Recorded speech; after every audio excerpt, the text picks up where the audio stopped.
Hola, buenas tardes o noches. Hoy habrá un relato de historias de nahuales, así que quédense y pónganse cómodos porque hoy hay Historias de nahuales. gente que ha visto o conocido a un nahual. ¿Cuáles son sus experiencias?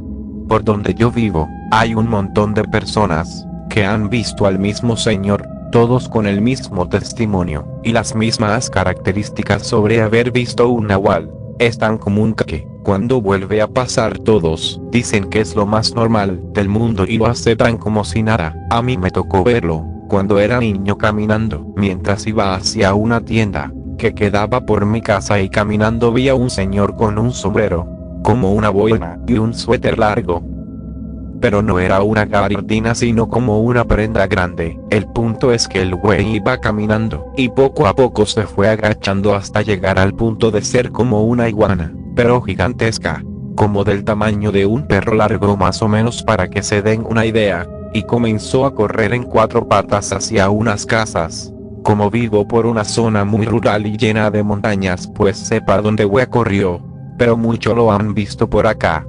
Vivo en un pueblo bastante pequeño, algo alejado de la ciudad. Bueno, el punto es que aquí había un señor, del cual siempre decían que era un brujo y un nahual. Me tocó ver al señor 2 veces. El señor era extremadamente raro, su casa estaba muy destruida y sucia, y tenía fácil más de 20 perros. Decían en el pueblo que se los comía. La primera vez que lo vi fue cuando fuimos a uno de los pueblos que estaba alrededor del mío. Íbamos por la carretera principal y el auto del señor estaba literalmente en medio de la carretera mientras el don compraba un pinche pollo. Mi papá tocó el claxon varias veces y al don le valió. Entonces mi papá solo rodeó el carro y nos fuimos. La segunda vez estaba regresando a mi casa algo tarde, ya que había ido a la casa de mis primos. Yo tenía como 14 años y eran como las 8 p.m. Como la casa de mis primos no está tan lejos de la mía, me dejaron regresar solo. Mientras iba caminando pasé por, estaba parado enfrente de su casa hablando y riendo solo. Me dio muchísimo miedo porque ya todos decían que era un brujo y esas cosas. Entonces pasé casi corriendo al lado de él y solo me miró mientras seguía riendo, y cuando llegué a mi casa y ya estaba durmiendo como a las 12 p.m. el don estaba pasando por mi casa gritando. Obviamente despertó a casi todos los vecinos y salieron a gritonearle que se callara. El don se fue aún gritando. Actualmente tengo 16 años y ya nunca he visto al don. Su casa está aún más destruida y ya no hay perros. No sé si se mudó o falleció. He preguntado a familiares y dicen que se fue a vivir al monte como brujo y esas cosas, pero la verdad creo que ya no vive.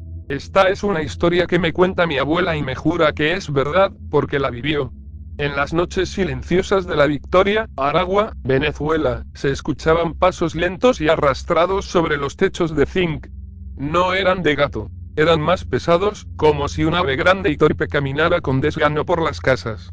La gente del pueblo no tardó en hablar de la bruja Zamurozo Pilote o Buitre. Decían que era una mujer vieja y sola que vivía cerca del cementerio, en una casa cubierta de bejucos y telarañas.